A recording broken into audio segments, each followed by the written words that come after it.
Merry meet. The longest night and the shortest day of the wheel of the year, the winter solstice, or known by Yule to the pagans, the witches, and the Wiccans of the world, this is a time of darkness shifting into light. And though it's never obvious right at that time, we actually enter the waxing half of the year, the growing half of the year, just on the other side of the solstice.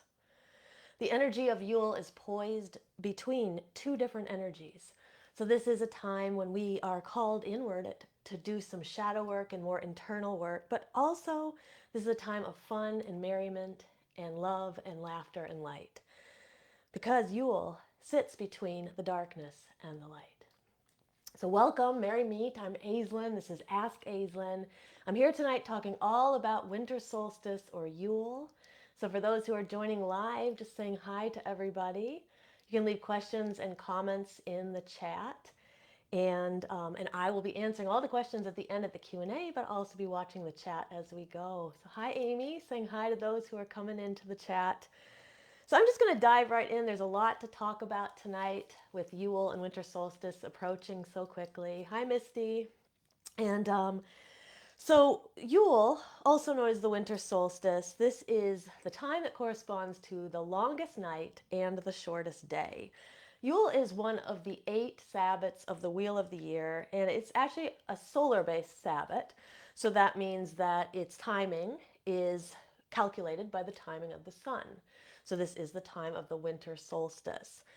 Now, astrologically, or astronomically, I guess I should say, the sun is at its furthest point south in the northern hemisphere. So if that doesn't mean anything to you, that's okay. It's just the astronomical definition of winter solstice. Typically, it falls between the 21st and the 22nd of any calendar year. This particular year, it's going to be on the 21st. That's next Thursday. Now, Yule was traditionally, or winter solstice in various different forms, was traditionally celebrated by the Germanic people, the Celts, the Teutons, and the Norse. And many, many traditions, not just those, but many traditions globally celebrated or honored the rebirth of a sun god at this time, or a return of the god from the return of the god from the waning half of the year into the underworld. I should say out of the underworld as the light returns to the earth. So, in the story of the Wheel of the Year itself, the goddess gives birth to the sun god on the eve of Yule, the sun god who had died and descended at Samhain. This is a resurrection god, and we see multiple resurrection deities throughout history and throughout different cultures. So, one that's always useful to talk about right now is Jesus. And though I know that some people, this can be an unpopular opinion, depending on what crowd you're in, I believe that Jesus is was the world's greatest magician or witch. And for anybody who came to our Yule ritual last year, you learned all about why I think that. I'll share a little bit of my ideas of it tonight. But when we talk about other deities, we also see Mithras, we see Balder, other gods that are born again at this time of the year. So, what is worth noting about these other deities? For example, let's talk about Mithras for a second. So, Mithras is a god who is said to have been born out of a rock. So, in some stories, he's born out of a rock. In other stories, he was born from a virginal mother named Anahita, and it's said that he was born on December 25th. So there's no coincidence here that this is also the given birth of Jesus. Now, obvious similarities to Christ's story. I think that something that's very interesting to consider is that, I'm sorry, my throat chakra. Something that's very interesting to consider is that the feast of the Immaculate Conception is actually on December 8th. So, December 8th, if you think about, do the math here, if the Virgin Mary got pregnant on December 8th, there's no way she gave birth on December 25th. So there is other historical evidence that suggests that Jesus was born sometime in the late summer or early fall, which would make his conception in early December more possible. So these stories suggest that perhaps the Christians, or more probably, switched the date of Jesus' birth to more readily align with the birth stories of these other deities, such as Mithras. Now, we also have Balder.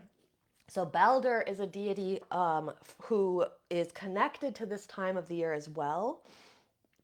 So he is connected through the symbol of the mistletoe, which is one of the plants that stays green, like the evergreens, but the mistletoe stays green and actually blooms in the coldest parts of the winter. There's also connections here between the Oak King and the Holly King. So that's another thought here. And we will talk a little bit more about the story of Balder later when we talk more about the symbols of, and we'll include mistletoe in that. But to talk about the Oak King and the Holly King, the Oak King, who rules the waxing half of the year, and the Holly King, who rules the waning half of the year, the stories say they battle it out on both the summer solstice and the winter solstice. So at this time, it's basically a battle for dominance, who will rule what part of the year. And at Yule, this battle for dominance is won by the Oak King, who ushers in the waxing half of the year, while the Holly King will go dormant. He will then battle again at the summer solstice. He'll regain control, and then the waning half of the year is ushered in. So it is interesting. So there are many different origins of Santa, but one of them that has circulated around is that it may come from this idea as well. The Holly King looks a lot like Santa, but there are many other origins of his story too. Now, I think though what this does is it brings up an interesting point about the Sabbats. So all of the Sabbats have a counterpart on the other side of the wheel of the year that tells us something about that Sabbat. They're connected in some ways. So if we look at Beltane and Samhain, we see that both times of the wheel of the year, when we hit those 2 points, we're at places where the veils are rather thin. So at Beltane, they thin so that more life can come in, and at Samhain, they thin so that more life can travel out. Now we have a similar idea here between Yule and Litha. Yule is a time of extremes, just like Litha is, or summer solstice. So at Litha, or summer solstice, the sun's energy is at its highest point, its peak power, right? And then when we come to the other side of the wheel, when we get to Yule, that energy is at its lowest point. So we see those opposites in each other. But these cycles remind us that that energy also exists within us. So while Yule is the lowest point of the year, it marks the beginning of the waxing half of the wheel, which means it marks the beginning of the growing energy. And what this reminds us is that even at our lowest points, we have that energy to begin again. We have that energy of strength and fire within us that can continue to grow, if we trust that energy. But that's something that the lesson of Yule and winter solstice can help teach us. Now, another interesting point to note about this is that the way that solar energy moves, it's similar to lunar energy, but lunar energy moves much faster. So if you kind of think about let's say a new moon. So we just experienced new moon yesterday. If you're watching this later, that the date won't make as much sense to you, but if you're watching it live or in the next couple of days, we just passed over the new moon. And so we have this kind of new moon energy that's existing. It exists for several days. We still feel like the moon is new right now. And it's going to take us 3 to 4 days before we really start to feel like we're in the waxing part of the cycle. Now, the same thing happens with the solar energy, but it's much more slow. It moves much more slowly. So when we pass over Yule and we immediately move into the waxing half of the year, we don't feel that at all. We don't recognize that, right? And in many ways, we may not recognize that for several weeks, probably all the way till almost Imbolc and maybe even beyond. But that energy change has shifted nevertheless. And again, that's the promise of winter solstice and Yule, is even at that darkest point, even at that lowest point, even when you can't recognize it, the energy has shifted in you as well and can shift within you as well. And that's the promise of that coming life, the new things, the new part of the cycle. All right, so let's talk a bit about symbols of Yule. So I mentioned I wanted to talk about the mistletoe and Baldur's story a little bit more, but let's start with the Christmas tree. And I'm just going to pause for a moment and say hi to those in the chat joining us. I see Susan now and Pamela's here. Hi, everybody. So if you are here live, feel free to put questions, comments in the chat. Hi, Jenny. Jenny's here too. So put questions, comments in the chat. We got a Q&A at the end, but I'll also go back and forth in the chat. And if you are watching this later on YouTube, make sure that you subscribe to the channel so you don't miss any future episodes. All right, so the Christmas tree, origins of the Christmas tree. So this is one story. You may know other stories, but one story is that Martin Luther, he saw the pagans decorating their Christmas trees, and he really liked the idea of this. And so he was inspired to bring a tree indoors and decorate it with lights and candles in the Christian tradition. And so it is said that, at least at the point when he was writing this, and I don't know the exact date, but it would have to be in the late 1500s, I would assume. But he said that that decorated tree represented the goodness of God at that time of year. So records of the in Germany in around this time, 16th century, does show that people began bringing trees into the house at that time. But we know as pagans that this ritual or this tradition goes way further back than the 1600s. It's a much older pagan tradition of bringing in evergreens because they represent that the existence of the goddess or the survival of the goddess or the gods throughout the winter, even when things seem fallow and covered in snow and cold and hopeless. There was still this green that could be seen. And so this would be brought into the house as the symbol of basically the everlasting life of the goddess. And so pagans brought these indoors. There's even stories of bringing in like a full tree trunk. We'll actually talk about that in a second when we talk about the Yule log. But the pagans also brought these evergreen trees or parts of the trees into the house because it was believed too that the nature spirits were living inside of them, and it's cold outside, and so they would bring the nature spirits inside so they'd be protected and warmed and warm. Now, the wreath has kind of a connection to this as well, typically made out of evergreen branches of some kind, but when it's woven into the wreath, it now represents the wheel of the year, which reminds everyone that even in the darkness, even in the cold, even when it seems hopeless, the cycle continues on and on and on and on again, and there will always be a high point coming. Now, mistletoe has a similar connection here, but it has a little bit different caveat to it. So, mistletoe is seen as a symbol of fertility, in addition to that kind of everlasting life. And so, the ancient Celts saw it blooming in the winter. The Norse did as well. And in fact, there's a Norse story that says that Frigga is the mother of Balder, who we mentioned earlier. She saw her son killed by an arrow that had been dipped in mistletoe or had been poisoned by this mistletoe. And so she vowed after that that when anyone walked underneath mistletoe in the forest or anywhere that it was found, that they would be kissed by the mistletoe so that it would never be used as a weapon again, or so long as it was never used as a weapon. And so that we see that tradition kind of extending into the whole kiss beneath the mistletoe. And that's really where the story comes from, at least one version of it. Now, the Yule log, like I'd mentioned before, so this is typically stems from Scandinavia, is where most of these stories come from, and Germanic paganism, where the people would bring an entire tree inside. So rather than just cut down a part of it, literally would bring the entire tree inside. And the largest part of it, which I would assume would be the trunk end, would be burned in the hearth fire.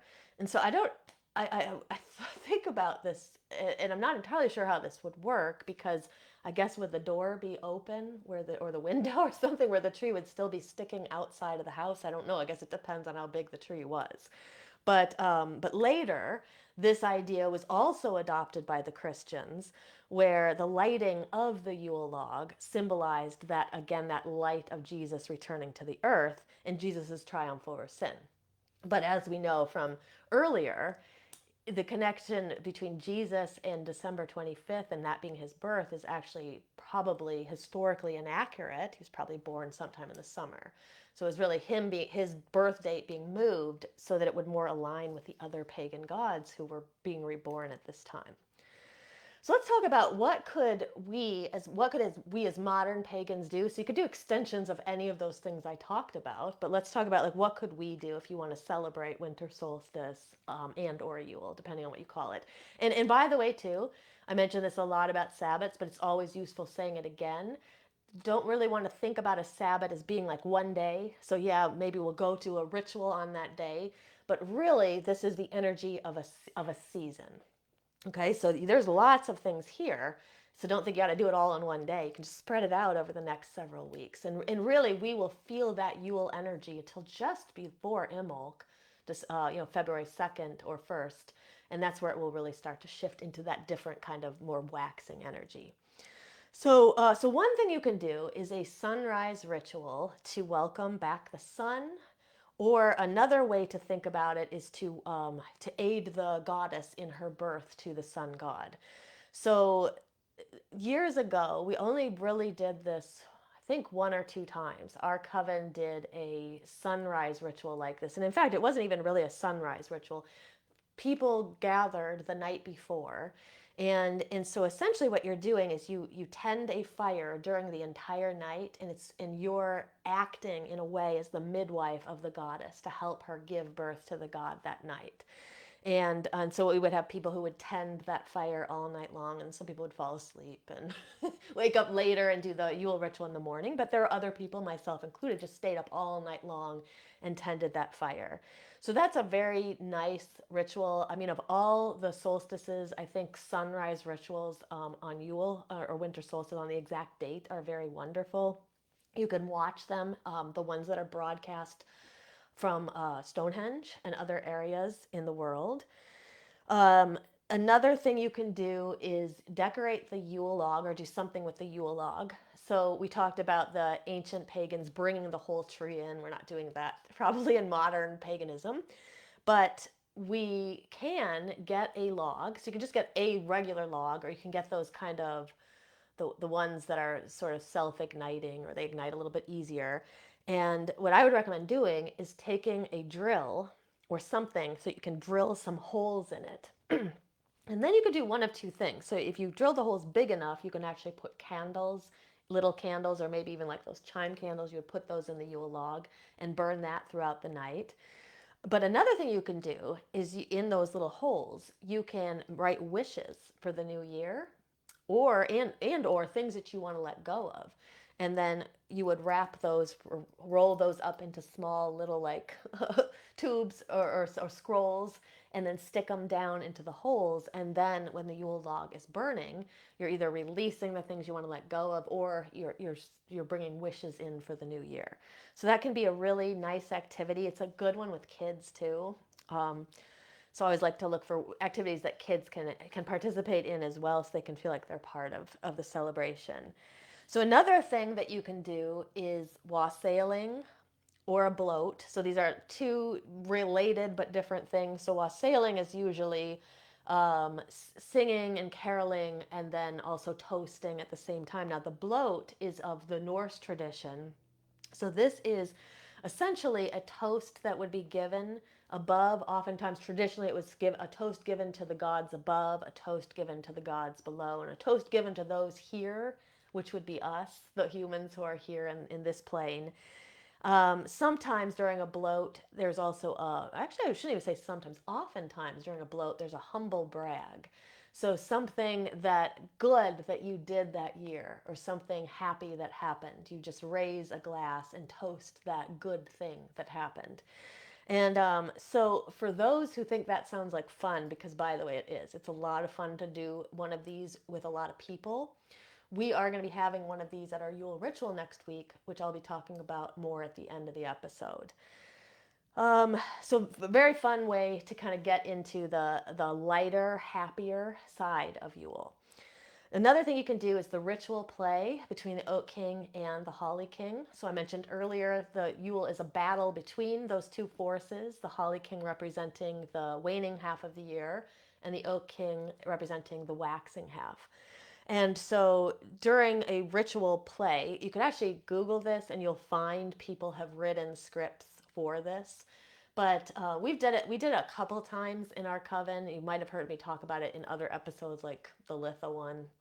But the two people in the coven kind of were, one was chosen to be the Holly King, one was the Oak King, and then they do a mock battle while everyone watches, and there can sometimes be a narrator who tells what's happening, or there can also be someone who represents the goddess, because in many stories, the goddess who rules over everything, she comes and she awards the winner with a crown. And so basically, she's giving him his sovereignty, his power for that half of the year.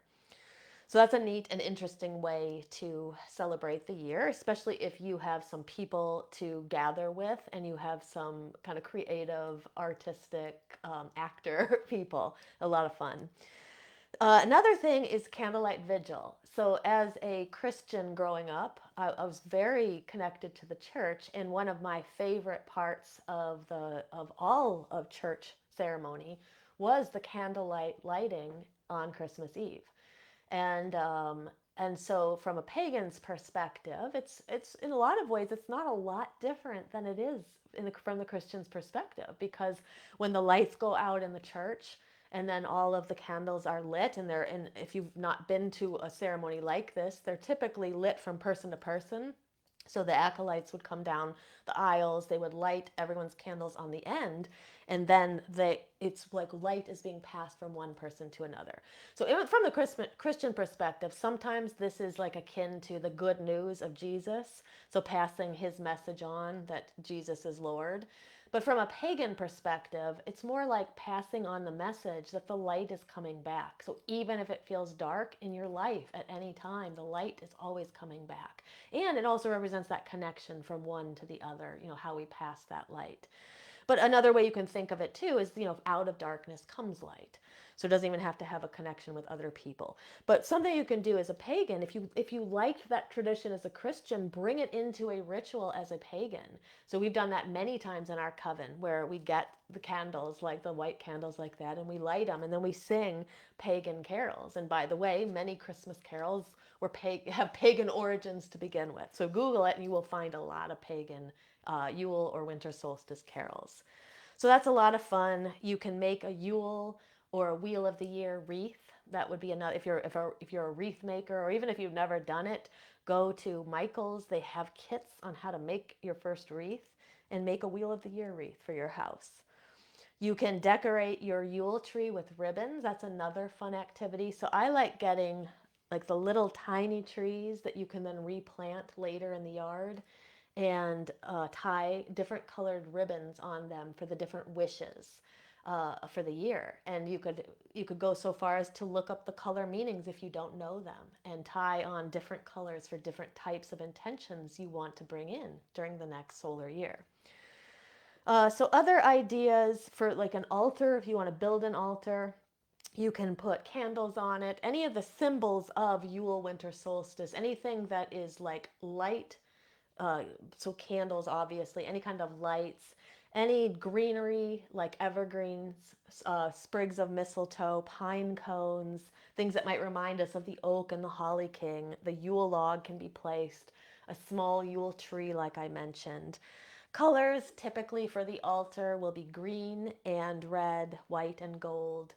It's not coincidental. Those are the same colors of Christmas. Remember, that holiday was moved there because these pagan traditions were nearly, and I should say, were impossible to get rid of. So it's why of all the holidays, this is probably the one that is so closely tied to Yule. Or to, I should say, to a Christian holiday, or the Christian holiday is tied to the pagan holiday. Deity archetypes that you can work with: solar gods, sun gods. Most deities who are connected to the sun are male or masculine, but there are some sun goddesses as well. Working with child archetype gods and goddesses, usually gods, There are child gods, the Sun King, the Great Mother, any goddess who appears as the Great Mother form. And underworld and horned gods are also very good here because, again, there is that connection to the underworld. This is a space where the god is coming back. He's being born back into the world. He's coming from the underworld. So sometimes we don't think about that at Yule, but there is a lot of darkness in the holiday, at least in the beginning of it. So specific deities, like I mentioned, Balder is a good one. Apollo, because of his connection to the sun. Set, Bel, Odin. This is who we're going to be working with this year in our ritual. Mithras and Anahita is who we worked with last year. And sometimes people might even call Jesus as a deity, not as the son of God necessarily, but as a deity, especially if people are Christian witches or still have that connection to kind of their Christian roots. Now, Yule is also a time of great time for internal work, for shadow work. The internal focus that's required for shadow work just naturally happens at this time, right? Because we're in that, like I said earlier, it's like the dark moon, but on the more global solar scale. And so we're moving into that place where we're being pulled inward. We're being invited for the winter to do some internal work. Yule has that similar energy to the dark moon, and just as we don't really, like I mentioned this earlier, but just as we don't usually feel that energy right away, it still exists, and we don't really feel that energy as it shifts into the light, even though it exists. So if you feel that internal call to do some shadow work right now, the energy here is very ripe for that kind of work. So listen to that. There is an energetic reason why you'd be pulled or feel like you're being pulled inward. So it's a great time for shadow prompts or shadow journaling, meditations to meet shadow aspects of yourself, any of the shadow work practices that you could do, anything that's going to draw you inward, it's a good time for that right now. Now, this is also a good time to tell you a bit about our Yule ritual that's coming up. And not only that, but I'm going to tell you a bit about the wild hunt, because this is something that I don't see a lot of people doing it, but our coven has done it. We've done it one time in person, and it's going to be our first time doing it online. So I'm going to tell you all about the wild hunt. And even if you choose not to come to a ritual like ours, at least learning about the wild hunt can be really interesting. So we have a ritual coming up on next Wednesday, 12/20, this same exact time, 5:30 p.m. Pacific, 8:30 p.m. Eastern. And so essentially there is not going to be an Ask Aislin next week because we're going to be in this ritual. So if you would like to come to it, I'll tell you at the end how you can join us. But this ritual is called the Shadow of the Wild Hunt. Now we're going to be honoring Odin at this ritual.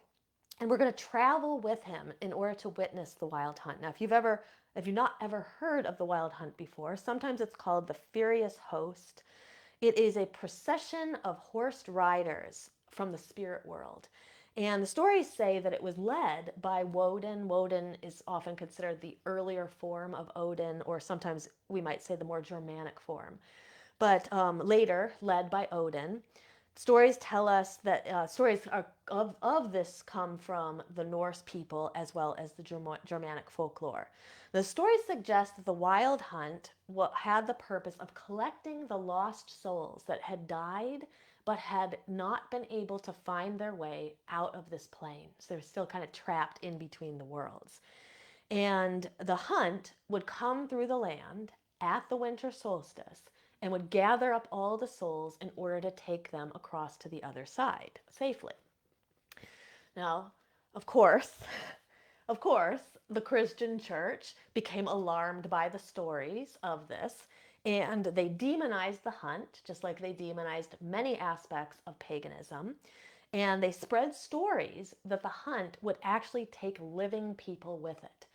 And so if you think about this, this isn't a whole lot different than the stories that were spread about Samhain, right? That you'd have to protect yourself because there was all this evil things happening. But really all that's happening at Samhain is the veils get really thin so the souls can cross through. And what's really happening here is there's some traditions that say the veils between Samhain and the winter solstice stay thin. So there's a time where the veils are almost like a time in between time and space. And so there are some souls that didn't cross over at Samhain. They're still trapped here. And the wild hunt would come in and it would help them cross over. So essentially, this idea that the wild hunt would steal living people instilled fear in people. But the heathens and the pagans of the land knew that it was all false, and they knew that truly what the hunt was doing is it was helping people cross over. But at the same time, what the hunt was also doing is it was basically chasing away pestilence and starvation and illness and all the things that could come in the winter. And so really what the wild hunt was doing is it was blessing the land as it went through. Now, from a modern pagan perspective, the hunt, you might think of the hunt as the rise of the dark god. So, Odin, in the form of the dark god here, who rises in order to aid us through the dark time of the year. So, even though we are in the waxing half, the energy, that energy is not quite evident, right? So, he helps aid us through that dark time. But this, you could also think of this as a metaphor for our own internal work or our own shadow work. So what people fear about the wild hunt is what people fear about themselves. They fear their shadow aspects. They fear their inner darkness. They fear what would happen if it were known. But only through shining light on those internal aspects of ourselves can we truly find any wholeness. And so this is the potential of the wild hunt and Yule. Okay, so we invite you, if you think that sounds great, this is a fantastic ritual. It's been a long time in the making. We're very excited to be bringing it to people. So if we would like to invite you to join us next Wednesday for this, you can look for more details starting tomorrow. We're going to have some posts about it, about how you can join us, and people can join for as little as $1. You can get a ticket. You can come online and join us if you want to come live, or you'll get a replay if you buy a ticket. Now, I do want to mention anybody who's in Shadow Seekers, you do not have to buy a ticket. That comes with your membership. Okay, so it's just part of your membership. You're coming to this ritual as well. Now, if you are not already on the email list for Body, Mind, Witchcraft, I'm going to drop a link below where you can sign up and you'll get the free shadow work guide that we have, the Witch's Guide to Shadow Work. It will put you on our email list, and that way you'll get all the updates about things like this, rituals like this, and upcoming events, so you won't miss them. So I'm going to put that link below, and as soon as we have the link ready for where people can go to get tickets for this ritual, we'll put that below this video as well. Okay, so I hope you will join us in this week. You'll be learning more and more about that ritual. Okay, so I am going to move over to the Q&A now, and just saying hi to everybody in the comments and anybody who's here. So I have a couple questions that were sent to me. I'm going to start with these. Feel free to put questions in the chat. It doesn't have to be about Yule, Winter Solstice. It can be about anything you want, okay? But let me start with these first two. So Tara said, what are some new moon rituals? So I said, it's a great question. Unfortunately, the new moon was yesterday. So it'd be better if I had answered this question yesterday, but that's okay. Because what I did want to say is that every new moon or dark moon, new moon kind of pair, the energy of the new moon really lasts for about 3 or so days afterwards, and then you start to feel that the energy has moved into the waxing energy. So why I'm saying this is that even though yesterday was the new moon, you could still do any of the things that I'm about to talk about now. You could do them tomorrow. You could usher in new moon energy for several days after the new moon. So the new moon is a place for us to bring in things to fill the space that was left over by what we let go of at the dark moon. And so for those who don't know the difference between the dark moon and the new moon, the dark moon is typically thought of as the 24 hours before the new moon. And you'll hear people tell you that these are the same thing. And absolutely, from an energetic perspective, they are absolutely not the same thing. So energetically, the dark moon is the space of letting go, and the new moon is the space of the new intentions for the coming cycle. So I honestly think that the menstrual cycle, it doesn't matter what gender you are, anybody can understand this analogy. It's like the dark moon is like the period, the beginning of the period that lets go of the energy in the body. That's essentially what the blood is energy that you're letting go. And then the new moon is like the beginning of the new cycle, right? As you move in to producing the next egg that will that will be the one for this new cycle. And so if you think of it that way, you have kind of this this twofold energy. And you can do this on two separate days. You can kind of celebrate the dark moon on one day and the new moon on the next day, or you can do all of it kind of at once. You do the releasing and then you do the intention setting afterwards, but you can do it in the same ritual if you want to. So one of the things that I really like to do is I set an intention and I start a set of candles for every single lunar cycle. And so what I do is on the dark moon, I finish burning the ones from the previous cycle. And then on the new moon, I start a new set of candles. And I will set an intention for that cycle. And then I burn those candles down. I do 2 candles, but you can do 1 candle. And I burn the candle down a little bit every single night until the dark moon, where I burn it all the way down and start the new one on the new moon the next day. So here you can set an intention internally, you can set it in your head, you can write it down on a piece of paper, which you could burn in the candles that night and send kind of the intention out to the universe, or you could wait to burn that candle on the full moon.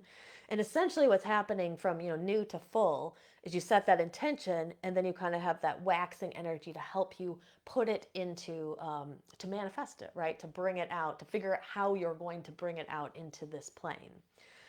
So another thing you can do that's a little bit different than setting intentions, and kind of moving out energy and then setting intentions for new energy to come in, is you can do any kind of cleansing ritual here.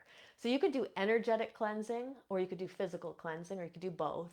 So in energetic cleansing, a couple of different ideas is aura cleansing. So this is where you close your eyes, you try to get into a light meditative state. And even if you can't sense your aura, even if you can't see it, most people can't see it. So if you can't see it, I'm normalizing that. Most people can't see their auras, but you can learn how to feel it. And sometimes people can see it internally with their third eye. They'll see like colors or a light glow. So even if you can't see it through the physical eyes, you can try this. You just close the eyes and you just sense, where's your aura? And so many people will feel it, half a foot outside of the body. Some people feel it further. Some people feel it closer. And you actually, once you can understand and feel it, you can experiment with pushing it out and then also bringing it closer to you and making it closer, smaller, I guess. So when you close your eyes and you're doing aura cleansing, what you're essentially doing is you're searching for areas in the aura that you sense or you can see with your third eye are dark.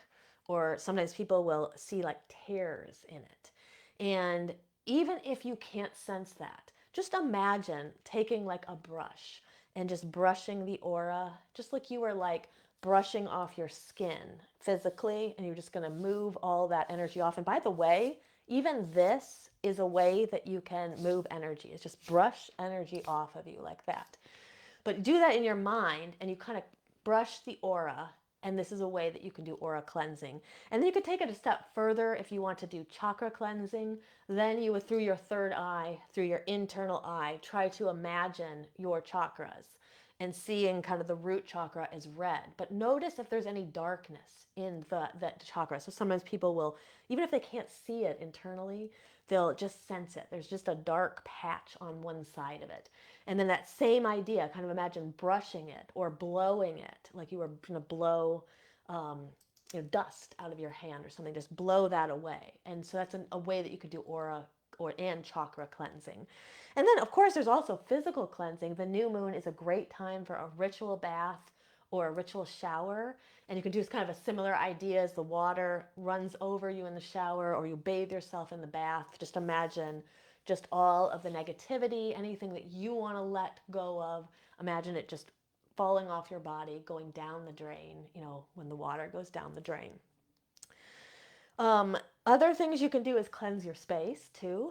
It's a good time if you don't do it often. It's a good time to get into a habit of just cleansing your physical space. You can do smoke cleansing, or you can do sweeping, like ritualistic sweeping. It would be nice to sweep, if you want to cast things out, sweep in a counterclockwise way. If you want to draw things in, sweep in a clockwise way. But that's another way to cleanse the space around you.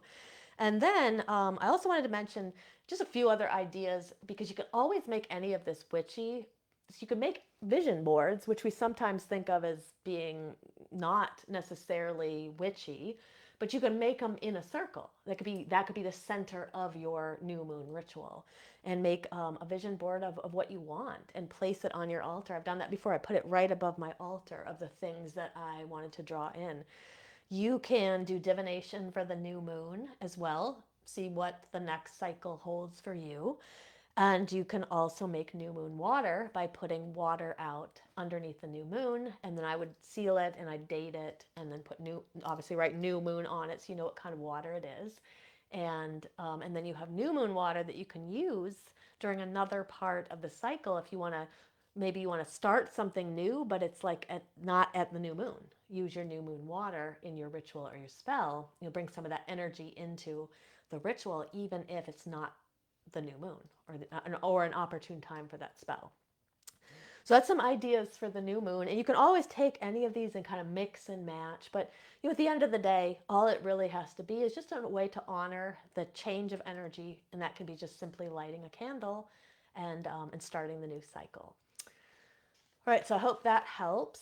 And anybody else have any questions? Put them in here. I've got another question from Susan.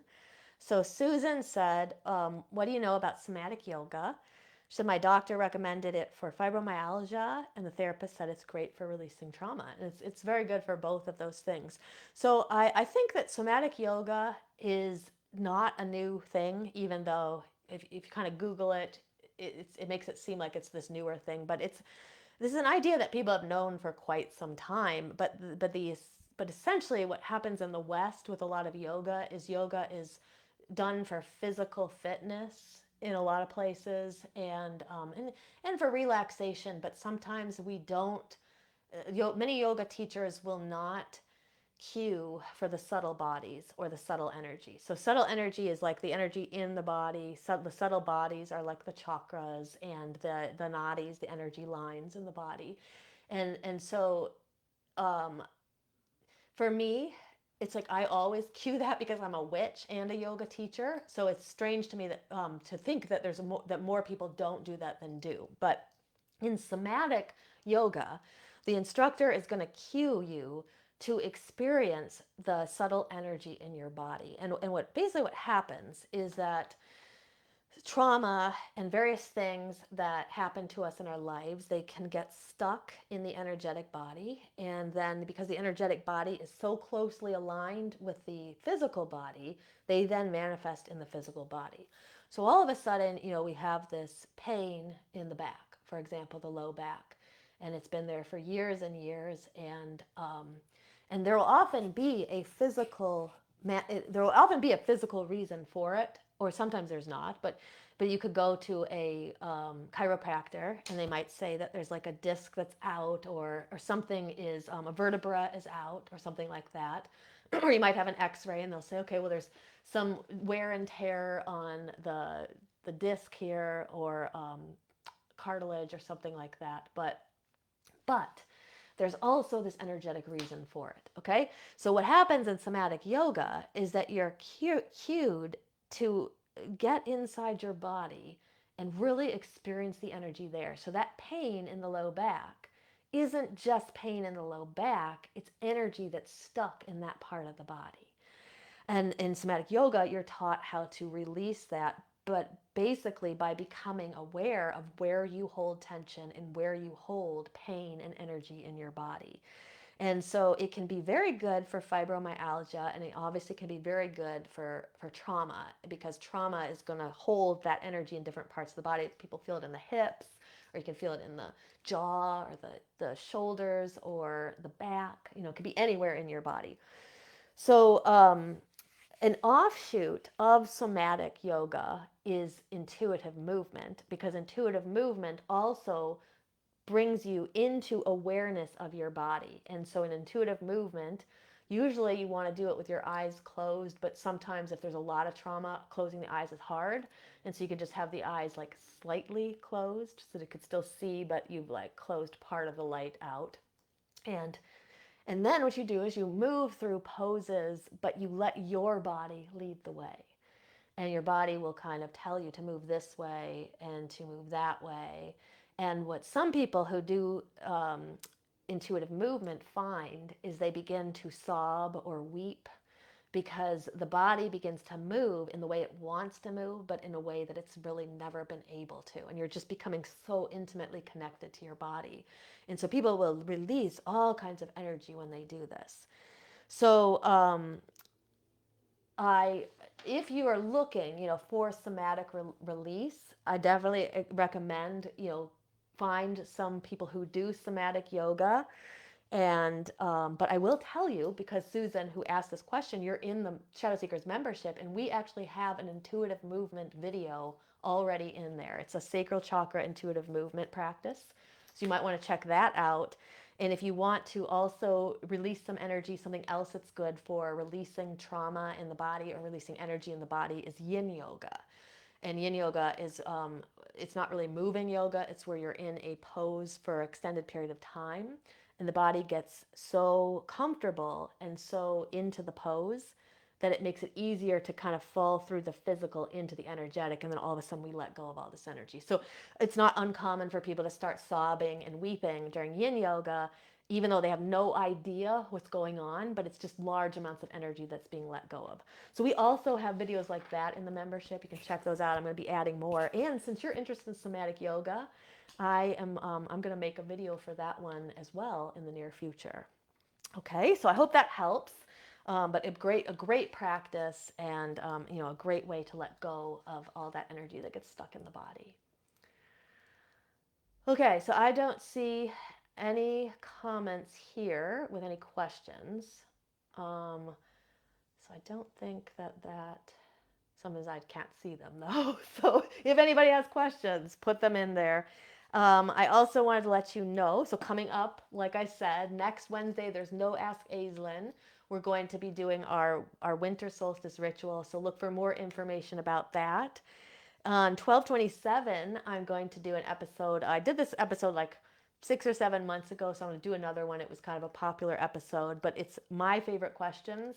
So I've been doing this for quite some time now, a year and a half. I've received a lot of questions. So I put a video together of just 10 of my favorite questions. I'm going to do that again. The questions that were not in that first video, I'm going to add them in this one. And then it will also be a Q&A where people can ask whatever they want at the end. And then on 1/3, I don't know. I have some of January planned out, but I don't have an episode for 1/3 yet. So if you have a topic that you would like me to do an episode about, let me know. I'm always looking for new topics. So let me know, and I will feature that in a new episode.